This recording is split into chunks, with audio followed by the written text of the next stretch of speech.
Good morning students. आप सब खुश होंगे, स्वस्थ होंगे और अच्छे से पढ़ाई कर रहे होंगे। कोविड का टाइम है, अपनी सावधानी रखें, अपने स्वास्थ्य का ख्याल रखें। आज जो हम नेक्स्ट टॉपिक स्टार्ट करने जा रहे हैं उसके अंदर हम कई टॉपिक्स को टच करेंगे। नेक्स्ट 2-3 लेक्चर्स हमारे इसी इन टॉपिक्स को ही कवर करेंगे। टॉपिक्स हैं प्रोसेस टू प्रोसेस डिलीवरी के ऊपर और यूडीपी, टीसीपी एंड एससीटीपी, इनके ऊपर हम बात करेंगे। इसके अंदर देखिए, प्रोसेस टू प्रोसेस डिलीवरी, जो ट्रांसपोर्ट लेयर का जो काम होता है ना, उसकी रिस्पॉन्सिबिलिटी है प्रोसेस टू प्रोसेस डिलीवरी। ठीक है, तो डिलीवरी ऑफ ए पैकेट या part of a message from one process to other process. यहाँ हम नोड से नोड पे बात नहीं कर रहे, यहाँ हम प्रोसेस से प्रोसेस तक बात कर रहे हैं। प्रोसेस से प्रोसेस तक ही कम्युनिकेशन होगा किसी क्लाइंट या सर्वर का के साथ, या क्लाइंट का और सर्वर का रिलेशनशिप जो होगा वो प्रोसेस से प्रोसेस के ऊपर होगा, लेकिन वो थ्रू जो आगे की जो लेयर्स हैं उनके साथ होगा। जैसे मैंने ट्रांसपोर्ट लेयर बोला था, उसके बाद नेटवर्क लेयर, फिर क्या है डाटा लिंक लेयर, और उसके बाद फिजिकल लेयर। जो होगा जो कम्युनिकेशन होगा वो इन्हीं के थ्रू होगा, लेकिन जो ये ट्रांसपोर्ट लेयर है वो प्रिपेयर करेगी आपके डाटा को to send up to the next node, उसके लिए प्रिपेयर करेगी। तो यहाँ हम जो बात करेंगे इसी चीज़ के ऊपर बात रहेगी हमारी, कि एक प्रोसेस से दूसरे प्रोसेस तक डाटा कैसे सेंड होता है। यहाँ पर हम डिफरेंट टॉपिक्स हम कवर करेंगे। Transport layer is responsible for process to process delivery, ये बात हो गई हमारी। एक प्रोसेस से दूसरे प्रोसेस क्या होता है? प्रोसेस एक नोड के ऊपर या एक क्लाइंट के ऊपर या एक सर्वर के ऊपर बहुत डिफरेंट प्रोसेस होते, डिफरेंट प्रोसेस एप्लीकेशन वर्किंग में रहते हैं, डिफरेंट प्रोसेस रनिंग में रहते हैं। तो एक प्रोसेस से दूसरे प्रोसेस तक जब हम बात करते हैं कैसे डाटा पहुंचेगा, कैसे वो कम्युनिकेट करेंगे, तो उसके लिए रिस्पॉन्सिबल होती है ट्रांसपोर्ट लेयर। तो यहाँ देखिए आप, यहाँ ये एक प्रोसेस है। प्रोसेस से प्रोसेस कम्युनिकेशन देखोगे तो एक प्रोसेस से लेके आप दूसरे रिसीवर एंड के प्रोसेस तक आप गए हो। जबकि जब आप यहाँ नोड के ऊपर दिखा रहे हो तो यहाँ नोड से नोड का कम्युनिकेशन, नोड से नोड का कम्युनिकेशन, नोड से नोड का कम्युनिकेशन, और यहाँ पे क्या है, होस्ट टू होस्ट, एक होस्ट से दूसरे होस्ट का, या एक डिवाइस का दूसरे डिवाइस से कम्युनिकेशन। ठीक है, अब यहाँ जब इसके अंदर फिर क्या होगा कि देयर आर मैनी प्रोसेसेस, बहुत सारे प्रोसेस होते हैं। इसके अंदर भी बहुत सारे प्रोसेस जो होते हैं रनिंग में होते हैं। ध्यान रखना, यहाँ जो लेयर्स, ट्रांसपोर्ट लेयर की हम जब बात कर रहे हैं, जैसे हमने यहाँ बताया ट्रांसपोर्ट लेयर, तो ट्रांसपोर्ट लेयर की जब हमने बात की तो वो प्रोसेस से एक सेंडर के प्रोसेस से रिसीवर के प्रोसेस तक का पाथ कवर करता है। जैसे फॉर एग्जांपल, यहाँ से आपने एक लेटर में पैकेट बंद करके उससे ऊपर देखो, स्टार्ट कहाँ से होता है? स्टार्ट मैंने बताया था ए से शुरू होता है, एप्लीकेशन लेयर से। एप्लीकेशन लेयर से शुरू होता है, उसके बाद नेक्स्ट लेयर तक होता। ठीक है, तो वो कहाँ तक आता है? फिर उसके बाद वो ए पहले एप्लीकेशन लेयर पे आएगा। ठीक है, और उसके बाद फिर नेक्स्ट लेयर के ऊपर जाता है, नेक्स्ट प्रेजेंटेशन लेयर। तो एप्लीकेशन लेयर से प्रेजेंटेशन लेयर पर जाएगा। उसके बाद क्या है, सेशन, फिर ट्रांसपोर्ट, फिर नेटवर्क, इस तरीके से आगे बढ़ेगा। तो वहाँ से स्टार्टिंग हुई एप्लीकेशन से, तो हम धीरे धीरे पैक करते, उसको प्रोसेस करते हुए आए। जैसे मैंने आपको एग्जांपल दिया था, एक लेटर को आपने पोस्ट करना है, पहले राइटिंग का काम होगा, फिर उसको एनवेलप में डालने का काम होगा, उस पर एड्रेस लिखने का काम होगा, फिर उसको पोस्ट करके आने का काम होगा।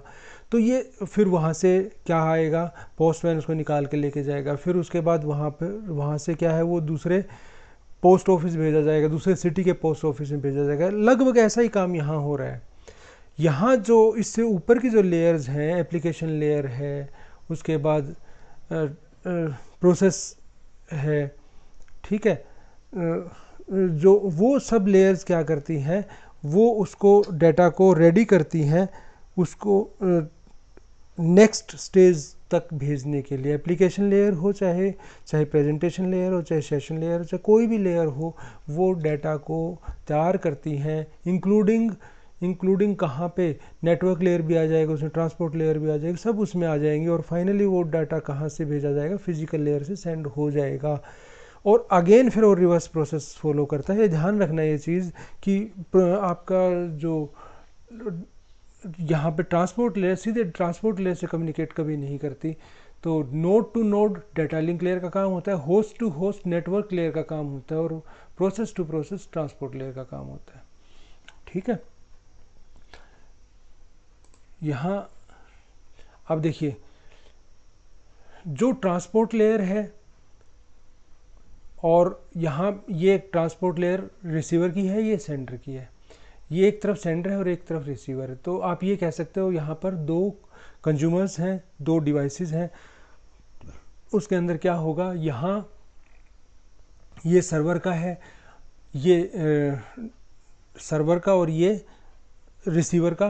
तो यहाँ क्या है कि क्लाइंट का और सर्वर का, ये एक एग्जांपल दे रखा है, क्लाइंट और सर्वर का यहाँ डे और टाइम का एक कोई प्रोटोकॉल है, उसके लिए नंबर है 52,000 पे और ये 13 पे। ये इनके एड्रेस होते हैं, हर एक प्रोसेस का अपना एक एड्रेस होता है, हर एक प्रोसेस का अपना एक एड्रेस होता है। उस एड्रेस को ही मार्क करके भेजा जाता है। जैसे फिर ये एक एड्रेस है, ये किसका है, ट्रांसमीटर का, सेंडर का, और ये किसका एड्रेस है, रिसीवर का, और उसके बाद यहाँ डाटा इसके साथ लगा के भेज दिया जाएगा। जब ये यहाँ से सर्वर डाटा भेजेगा तो पहले वो डाटा, फिर उसके बाद अपना एड्रेस, उसके बाद रिसीवर का एड्रेस, ये इस तरीके से भेजा जाएगा। ठीक है, next, IP address versus port numbers.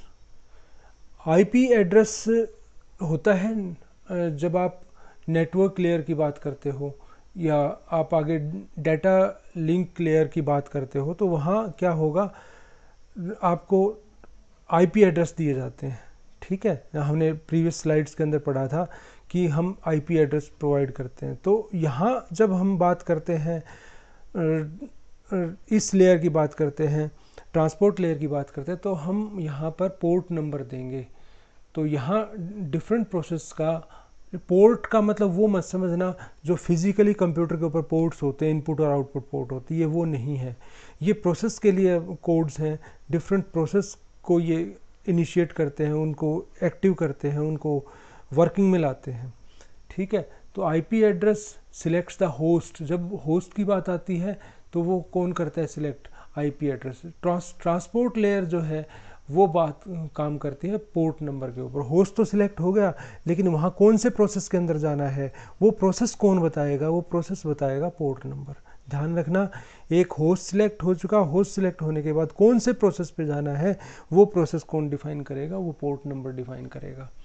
तो जब आप इसके ऊपर आते हैं,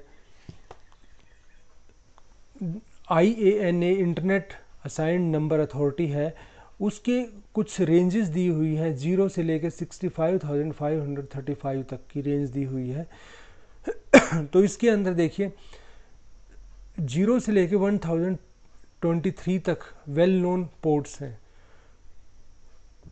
ये जनरली यूज होने वाले पोर्ट्स हैं, ओपन टू यूज हैं। उसके बाद 1024 से लेके 49,151 तक ये रजिस्टर्ड पोर्ट्स हैं। इनके लिए ये IANA के पास रहेंगी, और इसके लिए जिसको भी ये चाहिएगा, पोर्ट एड्रेस चाहिएंगे, उसको रिक्वेस्ट भेज के वो रजिस्टर करेगा, वो अपनी पोर्ट को रजिस्टर करेंगे। ठीक है, और उसके बाद डायनेमिक है। डायनेमिक जो होते हैं वो टेम्परेरी होते हैं, और 49,152 से लेके 65,535 तक हैं, ये डायनेमिक होते हैं। जो टेम्परेरी एड्रेस दिए जाते हैं वो इस रेंज में दिए जाते हैं, यहाँ से यहाँ तक की रेंज में। सॉकेट एड्रेस, आईपी एड्रेस और यहाँ क्या है, ये आईपी एड्रेस है, यहाँ उसके बाद सॉकेट एड्रेस। सॉकेट एड्रेस क्या होता है कि आईपी एड्रेस और पोर्ट एड्रेस को मिला के सॉकेट एड्रेस बनता है। आईपी एड्रेस किसका है, होस्ट का। पोर्ट एड्रेस किसका है, सेशन का, ठीक, प्रोसेस का, सॉरी प्रोसेस का। तो फिर क्या है, आईपी एड्रेस को और प्रोसेस के एड्रेस को मिला के, या पोर्ट के एड्रेस को आप कह सकते हैं, पोर्ट के एड्रेस को मिला के पोर्ट के नंबर को जब मैं इकट्ठा कर दूंगा तो उसको हम सॉकेट एड्रेस बोलते हैं। मल्टीप्लेक्सिंग एंड डीमल्टीप्लेक्सिंग की बात देखें तो डिफरेंट प्रोसेस हैं, ये मल्टीप्लेक्सर के थ्रू जुड़े होते हैं होस्ट से, मीन्स पेरेंट होस्ट से, और उसके बाद ये सेकंड सेंडर से सेंड हो जाएंगे। उसके बाद रिसीवर एंड पे जब रिसीव होंगे तो वहाँ डीमल्टीप्लेक्सर के ऊपर जाएंगे, डीमल्टीप्लेक्सर से फिर ये आगे डिफरेंट प्रोसेसेस के ऊपर जाएंगे। जो भी प्रोसेस सिलेक्ट होगा उसके ऊपर डाटा जाएगा। यहाँ क्या होगा, कोई एक प्रोसेस सिलेक्ट होगा, वो डाटा सेंड करेगा एक टाइम में, सभी डाटा सेंड नहीं करेंगे एक टाइम में। मल्टीप्लेक्सर का काम ये होता है, वो किसी भी एक को सिलेक्ट करता है, सिलेक्ट जो किया गया है वो डाटा आगे इस पोर्ट के ऊपर आ जाएगा और यहाँ से फिर आगे भेजा जाएगा। मल्टीप्लेक्सर और डीमल्टीप्लेक्सर आप पढ़ चुके हैं। एरर कंट्रोल कैसे होता है इसके ऊपर देखिए, ये ट्रांसपोर्ट लेयर है, ये नेटवर्क लेयर है, डाटा लिंक लेयर और फिजिकल लेयर। मैं आपको ऑलरेडी बता चुका हूँ कि जब भी कम्युनिकेशन होगा तो वो कम्युनिकेशन एक पर्टिकुलर पाथ को फॉलो करेगा। एक जो OSI प्रोटोकॉल लगा लो या TCP/IP लगा लो, तो वो प्रोटोकॉल के अगेंस्ट ही चलेंगे, वो लेयर्स के अकॉर्डिंग ही चलेंगे। तो जो फ्लो होगा वो इस तरीके से होगा, यहाँ से हायर से फिर इसको ये अपना काम कर देगा, फिर इसके पास भेज देगा, फिर इसके पास भेजेगा, फिर इसके पास भेजेगा। तो उसके बाद ये क्या है, तो रास्ते में ये देखो, ये यहाँ नोड्स आएंगे। तो यहाँ पर ये this is not the final host, final host तो आपका यहाँ है, ठीक है, ये आपका सेंडर है और ये आपका रिसीवर। लेकिन रास्ते में जो भी नोड्स आएंगे वहाँ पर इनकी क्या होगा कि इनकी करेक्शन, एरर चेकिंग होगी।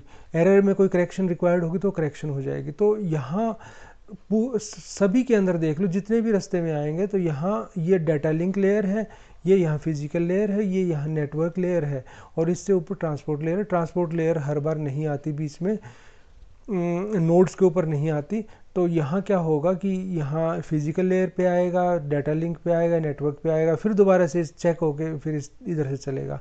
तो यहाँ यहाँ पिंक कलर में जो दिखा रखी है, यहाँ पर सारा क्या होगा, डाटा चेकिंग हो रही है, डाटा एरर चेकिंग हो रही है, आप कह सकते हो।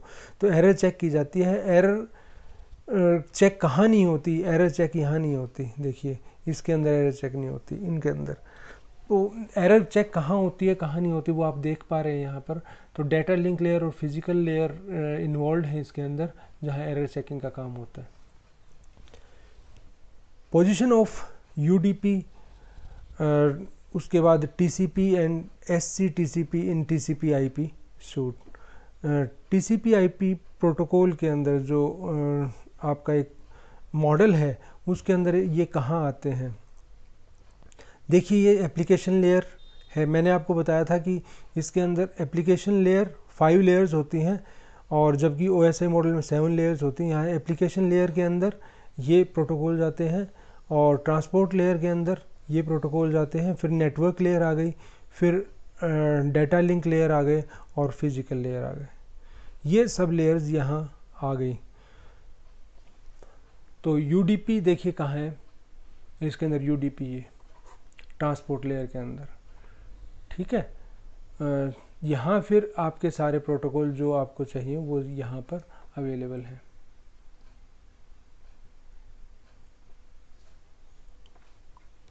UDP देखिए, user datagram protocol, datagram protocol है। User datagram protocol is called a connectionless unreliable transport protocol. देखिए हमने डाटाग्राम स्विचिंग के अंदर पढ़ा था, डाटाग्राम अप्रोच हमने पढ़ी थी एक वहाँ पर। तो यहाँ भी हम उस डाटाग्राम की बात कर रहे हैं कि जो क्या है कि ये कनेक्शनलेस है, इसमें परमानेंट कनेक्शन नहीं होता कुछ, अनरिलायबल है, और ट्रांसपोर्ट प्रोटोकॉल है, अनरिलायबल है, ध्यान रखना, this is not reliable. It does not add anything to the services of IP except to provide the process to process communication. Instead of host to host communication. ये host to host communication नहीं provide करेगा, ये क्या करेगा, process से process communication provide करता है। और इसके अंदर आप यहाँ देख सकते हो कि यूडीपी कहाँ है। यूडीपी आपका ट्रांसपोर्ट लेयर के अंदर, और मैं पहले ही बता चुका हूँ पिछले इसके अंदर कि एरर चेकिंग का जो काम है वो ट्रांसपोर्ट लेयर पे नहीं होता है, तो वो आपका फिजिकल लेयर पे और डेटा लिंक लेयर के ऊपर ही होगा, फिजिकल और डेटा लिंक पे। तो यहाँ एरर चेकिंग का काम नहीं होगा, तो इसीलिए इसको अनरिलायबल बोला गया कि अनरिलायबल है। अब देखिए आगे, well known ports use for UDP. UDP कौन कौन से पोर्ट्स यूज करता है? मैंने कहा था पोर्ट एड्रेस जनरली प्रोसेस के लिए होता है। कौन सा प्रोसेस कहाँ किस कोड से इनिशिएट होगा, तो पोर्ट नंबर 7, पोर्ट मैं पहले ही बता चुका हूँ, ये कोई फिजिकल पोर्ट अवेलेबल नहीं है कंप्यूटर के अंदर या आपकी डिवाइस के अंदर, ये फिजिकल पोर्ट्स नहीं है। These are names given to associated with some processes, process से रिलेटेड है ये। तो पोर्ट 7 के ऊपर आपको इको, ये कोड है 7, यहाँ क्या होगा मैंने आपको बताया पोर्ट नंबर, ये पोर्ट नंबर साथ में जब लगेगा तो वहाँ क्या बनेगा उसके साथ, जब ये आईपी एड्रेस के साथ मिल जाएगा तो आपका एक कंप्लीट एड्रेस बनता है कि किस प्रोसेस के ऊपर हमने जाना है, किस प्रोसेस को इनिशिएट करना है, क्या प्रोसेस इनिशिएट होगा। तो यहाँ जो प्रोसेस इनिशिएट होगा वो इको का होगा। और इको का मतलब क्या है, echoes received datagram back to sender. क्या है कि डाटाग्राम सेंडर अपना डाटा सेंड करेगा, यूजिंग डाटाग्राम आप कह सकते हो, और उसके बाद क्या है कि उसका इको वहाँ आएगा कि वो सेंड किया जा चुका है। तो ये इको प्रोसेस है। उसके बाद क्या है, डिस्कार्ड है, discard any datagram that is received, किसी डाटाग्राम को डिस्कार्ड करना जो हमने रिसीव किया है। या यूज़र्स, एक्टिव यूज़र्स की बात कर रहे हैं, पोर्ट 11 आया तो इसका मतलब वो है कि एक्टिव यूज़र्स की बात की जा रही है। ये सब कोड्स अवेलेबल हैं, जिन कोड्स के जैसे डे टाइम के लिए पोर्ट आया 13, तो returns the date and time. यदि ये आपने सर्वर को भेजा तो वो आपको डेट और टाइम आपको भेज देगा, ठीक है। तो यहाँ ये डिफरेंट पोर्ट्स अवेलेबल हैं और उनके ऊपर क्या क्या एक्शन होता है ये अवेलेबल है, ये आप पढ़ सकते हो सारा, ये कोई डिफ़िकल्ट चीज़ नहीं है, ठीक है। ये एक एग्जांपल है इसका। ये अब डाटाग्राम का फॉर्मेट कैसा होता है, डाटाग्राम के फॉर्मेट के अंदर देखिए 8 बाइट का डाटाग्राम का हेडर होता है। हेडर मैंने आपको बताया था कि डाटा को छोड़ के जो भी चीज़ होगी कि एड्रेस सिंक्रोनाइजिंग बिट्स हो गई या किस एड्रेस पे जाना है, ठीक है, या आपका कुछ करेक्शन बिट्स हो गई, वो सब चीज़ कहाँ होती है, हेडर के अंदर होती है। तो हेडर के अंदर क्या है, यहाँ पर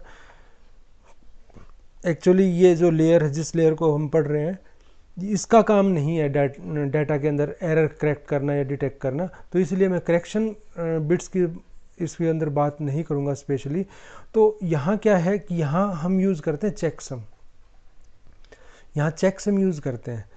तो इसके अंदर क्या क्या है, सोर्स पोर्ट नंबर 16 बिट का, डेस्टिनेशन सोर्स का एड्रेस आ गया, डेस्टिनेशन का एड्रेस आ गया, डाटा की लेंथ बताई, तो किस चीज़ की लेंथ है, टोटल डाटा लेंथ है, लेंथ ऑफ डाटा, किस चीज़ की लेंथ है, डाटा की लेंथ है।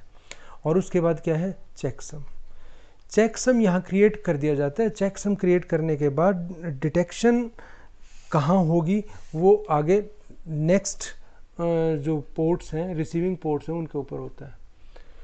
यूडीपी लेंथ क्या है, IP length minus IP header length. UDP की जो लेंथ है वो टोटल क्या है, आईपी की जो लेंथ है टोटल, उसमें से हेडर की लेंथ आप सब्ट्रैक्ट कर दो, वो यूडीपी की लेंथ होती है। यूडीपी मीन्स आपको बता चुका था कि ये यहाँ बात आई थी यूज़र डाटाग्राम प्रोटोकॉल, ठीक है। तो ये यूडीपी आपका डाटाग्राम प्रोटोकॉल है डाटाग्राम से बात की थी हमने, तो मैंने आपको यहाँ दोबारा ला के दिखा दिया याद करवाने के लिए कि इसका क्या मीनिंग है। अब हम आगे चलते हैं। Pseudo header for the checksum calculation. Pseudo header जो रियल में हेडर नहीं होता, साथ में एक सूडो हेडर लगा देते हैं। सूडो हेडर, सूडो का मतलब तो आप समझते हो, सूडो का मीनिंग होता है जो रियल में ना हो, जिसको हिंदी में छद्म बोलते हैं, छद्म, नकली। तो सूडो हेडर यहाँ साथ में लगा देते हैं। तो सूडो हेडर के अंदर क्या होता है कि 32 बिट का आईपी एड्रेस होता है, 32 बिट का डेस्टिनेशन एड्रेस होता है, और उसके बाद क्या है, ये बिट्स 8 बिट प्रोटोकॉल, ये यहाँ पर 8 बिट प्रोटोकॉल, और यहाँ 16 बिट यूडीपी टोटल लेंथ, ठीक है। और यहाँ पर क्या है, ये 0। तो यहाँ ये कितनी है, 8 बिट्स हो गई। ये कितनी है, 8 बिट, 16, और 16 बिट्स ये हो गई। टोटल कितनी होगी, 32 बिट्स हो गई। तो 32 ये, 32 ये और 32 ये, ठीक है। तो आप ये कह सकते हो कि 4 बाइट ये हो गई, 4 बाइट ये हो गई, और 4 बाइट टोटल मिला के यहाँ हो गई, ठीक है। तो 12 बाइट्स यहाँ अवेलेबल हैं। और यहाँ हेडर में भी देख लो, हेडर तो हम पढ़ ही चुके पहले, सोर्स डेस्टिनेशन, और उसके बाद यूडीपी टोटल लेंथ, यूडीपी की टोटल लेंथ 16 बिट्स मैंने पहले ही बताया, डाटा जिसको मैं बोल रहा हूँ, और यहाँ चेकसम। यहाँ ये डाटा नहीं है, ये डाटा का लेंथ बता रहा है, डाटा कितना लंबा है, कितनी लेंथ का है, तो वो डाटा अवेलेबल तो यहाँ है। तो यहाँ ये इंफॉर्मेशन दे रहा है कि डाटा की लेंथ क्या है। चेकसम देखिए, चेकसम में आपको पढ़ा चुका, एरर डिटेक्शन करेक्शन कोड्स के अंदर, पिछले लेक्चर में देख लीजिए कि यहाँ जो भी डाटा होगा उस डाटा को यहाँ लिख दिया जाएगा 16 बिट के अंदर, और यहाँ पर इसका डाटा का चेकसम, और उसके बाद चेकसम जो होता है उस सम का कॉम्प्लीमेंट होता है, ठीक है। उस तरीके से इसको ले लिया जाएगा। तो सबसे पहले देखिए कैसे लिया, 153 और 18, 153 और 18, उसके बाद 8 और 105, 8 और 105, उसके बाद यहाँ देखिए आप ये रहा 171, 171 और 2, 171 और 2, ये रहा, ठीक है। 14 और 10, ये 14 और 10 ये रहा। और उसके बाद क्या है, ऑल जीरोज ये रहे, ऑल जीरोज, 0 एंड 17, 0 और 17। उसके बाद क्या है, ये 0, ऑल जीरोज और 15, ऑल जीरोज और 15।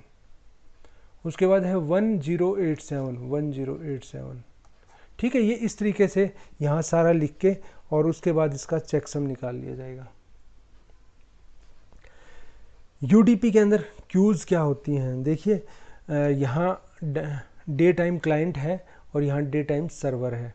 मीन्स डे और टाइम प्रोसेस है ये क्लाइंट साइड का, आप इसको इकट्ठा मत पढ़ना। डे टाइम क्लाइंट साइड का डे टाइम पोर्ट है, और ये सर्वर का डे टाइम पोर्ट है, सर्वर साइड का डे टाइम है।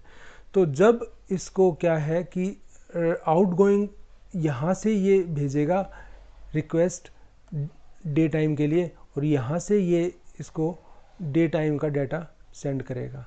तो डे और टाइम मीन्स जो डेट होगी और जो टाइम होगा वो यहाँ से रिक्वेस्ट भेजी जाएगी, और यहाँ से उसको वापस रिस्पॉन्ड किया जाएगा। टीसीपी हम पहले किया है हमने। तो टीसीपी के अंदर क्या है कि it is a connection oriented protocol. TCP IP, ICP नहीं, टीसीपी आईपी होता है ना। तो टीसीपी आईपी एक मॉडल होता है, उसके अंदर एक टीसीपी प्रोटोकॉल होता है। टीसीपी प्रोटोकॉल के अंदर क्या है कि it is a connection oriented protocol. क्या काम करता है ये, वर्चुअल कनेक्शन करता है दो टीसीपी के अंदर डाटा सेंड करने के लिए। और क्या काम है इसका, TCP uses flow and error control mechanism at the transport level. Transport level के ऊपर ये एरर कंट्रोल का काम जो होगा, एरर कंट्रोल का जो मैकेनिज्म होगा उसको कंट्रोल करता है, उसको हैंडल करता है। और फ्लो कंट्रोल का जो काम है उसको हैंडल करता है। टीसीपी के पोर्ट्स के ऊपर क्या होता है, टीसीपी के डिफरेंट पोर्ट्स का क्या एड्रेस है, क्या नंबर है उनका। 7 नंबर पे 7 नंबर पोर्ट यूज़ करता है इको के लिए, 9 नंबर डिस्कार्ड करने के लिए, 11 नंबर एक्टिव यूजर्स के लिए, 13 नंबर डे टाइम के लिए, 17 नंबर क्योट के लिए, returns A quote of the day. ठीक है, यदि आप उसको 17 नंबर पोर्ट को प्रोसेस को एक्टिव करोगे तो वो क्योट ऑफ द डे आपको सेंड कर देगा। चार्जन ये क्या है, returns a string of characters की स्ट्रिंग क्रिएट करने के लिए। ये इस टाइप में आपके पास बहुत सारे हैं, जैसे HTTP का भी एक है 80 नंबर। ठीक है, रिमोट प्रोसीजर कॉल के लिए भी है RPC। तो ये डिफरेंट टाइप के इसके अंदर पोर्ट्स अवेलेबल हैं जो डिफरेंट प्रोसेस से रिलेटेड है। स्ट्रीम डिलीवरी देखिए, सेंडिंग प्रोसेस है TCP के अंदर, स्ट्रीम ऑफ बाइट्स को यहाँ सेंड कर देगा, और रिसीविंग प्रोसेस यहाँ है, यहाँ सेंडिंग प्रोसेस है। तो सेंडिंग प्रोसेस TCP के थ्रू डाटा इस तरीके से सेंड करेगा। ये यहाँ जो दिखा रखे ये फिजिकल कनेक्शन है, सॉरी वर्चुअल कनेक्शन है, ये वर्चुअल कनेक्शन अवेलेबल है। Sending end receiving buffers, sending और रिसीविंग कैसे होती है TCP के अंदर, जो भी डाटा रेडी होता जाता है उसको बफर कर दिया जाता है, यहाँ बफर करते रहते हैं, उसको इकट्ठा करते रहते हैं, यहाँ इकट्ठा करते रहते हैं, फिर यहाँ से क्या है कि यहाँ से उस डाटा को सेंड करना शुरू करते हैं, ये सेंड कर दिया, ये सेंड कर दिया, ये सेंड कर दिया, इस तरीके से सेंड करते रहेंगे। यहाँ से क्या है कि लाइन में लगना शुरू हो जाएगा, इस तरीके से भरता चला जाएगा ये, और उसके बाद क्या है यहाँ से उसको निकालना शुरू कर देते हैं और उसको यहाँ से सेंड कर देते हैं। जो यहाँ से आगे ट्रांसमिट हो जाएगा, ट्रांसमिट होने के बाद वो यहाँ क्या होगा कि यहाँ लाइन में लगता जाएगा और उसके बाद उसको रीड कर लिया जाएगा, यहाँ लाइन में लगता जाएगा और रीड कर लिया जाएगा। तो उसके बाद यहाँ फिर क्या होगा, बफर हो जाएगा, यहाँ से वो बफर उसको स्टोर करता रहेगा और 1 बाय 1 जो है वो रीड करते जाएंगे उसको। ठीक है, ये इस तरीके से चलेगा। बफर जो अवेलेबल है, बफर सिर्फ इसलिए है कि यदि आपका रीडिंग में टाइम लग रहा है तो वो एक्स्ट्रा बिट्स यदि वहाँ आ गए तो वहाँ स्टोर हो जाएंगे वो, तो बफर उस काम के लिए यूज़ होता है। TCP सेगमेंट्स, यहाँ देखिए सेंट, ये देखिए नेक्स्ट, ये जो पोर्शन है ये सेंड नहीं हुई है अभी, क्योंकि सेंड इस साइड से स्टार्ट हो रहा है, ये इस साइड से डाटा सेंड हो रहा है, तो यहाँ से डाटा आगे आगे सेंड होता जाएगा और यहाँ से डाटा रिसीव हो रहा है। सेगमेंट N, सेगमेंट 1, पहले सेगमेंट 1 भेजा, उसके बाद लास्ट में सेगमेंट N आया, तो इस तरीके से ये रिसीव होता जाएगा। सबसे पहले 1 रिसीव होगा, फिर N रिसीव होगा, तो 1 रीड होगा पहले, फिर उसके बाद आगे रीड होता चला जाएगा अप टू N तक, और जो अब तक रीड नहीं हो पाया वो बफर में स्टोर होता जाएगा। The bytes of data being transferred in each connection are numbered by TCP, उनको नंबर दे दिया जाता है। जैसे आप देख रहे होगे यहाँ पे जो भेजा जा रहा है, जो सेगमेंट भेजे जा रहे हैं उसको यहाँ नंबर दे दिया गया है। ठीक है, तो आप यहाँ देख रहे होगे नंबर दे दिया यहाँ पे। ठीक है, ये नंबर कहाँ से 1 2 3 4 5 6 7 8 इस तरीके से नंबर दे के N तक नंबर दे दिया है। The numbering starts with the randomly generated number, कोई एक रैंडमली जनरेटेड नंबर होता है, वहाँ से नंबर स्टार्ट कर सकते हैं किसी भी रैंडमली जनरेटेड नंबर से। आपको आगे दिखाऊंगा मैं कि कैसे रैंडमली जनरेटेड नंबर से स्टार्ट होते हैं। जैसे ये एक छोटा सा एग्जांपल है कि ये बता दिया कि आपको रेंज बनानी है, तो रेंज बनानी है तो 10,000 से 10,001 से लेके 11,000 तक की एक रेंज बना दी, 11,000 से 12,000 की, 12,000 से 13,000 की, और 13,000 से 14,000 की, 14,000 से 15,000 की। ये रेंज सेगमेंट क्या है, सेगमेंट वो है जिसमें एक बिट स्ट्रीम भेजी जाएगी। एक बिट स्ट्रीम की लेंथ कितनी हो गई, 1000 बिट्स हो गई, ये एक सेगमेंट 5 है। ऐसी सेगमेंट 4 है, और जो सबसे पहला नंबर है उस बिट स्ट्रीम का उसको हम सीक्वेंस नंबर बोलते हैं। तो यहाँ जो सीक्वेंस नंबर है ये ध्यान से देखना, आगे यूज़ होगा ये हमारा। तो ये सीक्वेंस नंबर है, ये 10,001 लिया है हमने, यहाँ सीक्वेंस नंबर 11,001 लिया है। तो जो स्ट्रीम का पहला बिट है उसको हम यहाँ ले लेते हैं, उसका नंबर यहाँ ले लेते हैं, उसका एड्रेस हम यहाँ ले लेते हैं।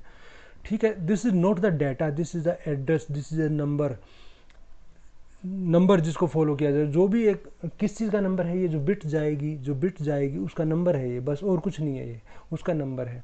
जैसे स्टूडेंट्स है, हर स्टूडेंट का अपना एक रोल नंबर होता है। रोल नंबर को देख के कोई ये थोड़ी कह सकता है, रोल नंबर कहीं लिखा हुआ है, कोई ये थोड़ी कहेगा ये एक स्टूडेंट है। नहीं, ये स्टूडेंट नहीं है, स्टूडेंट तो वो है जो फिजिकली खड़ा हुआ है वहाँ पे, स्टूडेंट वो है, उसका एक रोल नंबर है। तो ये जस्ट ये क्या है, this is just a number. किस चीज़ का नंबर है, जो बिट्स जाएंगी उनके नंबर, उनके नंबरिंग कर दी, उन बिट्स की जो बिट्स जानी है, जो बिट्स हमें ट्रांसमिट करनी है, उनके नंबरिंग कर दी हमने।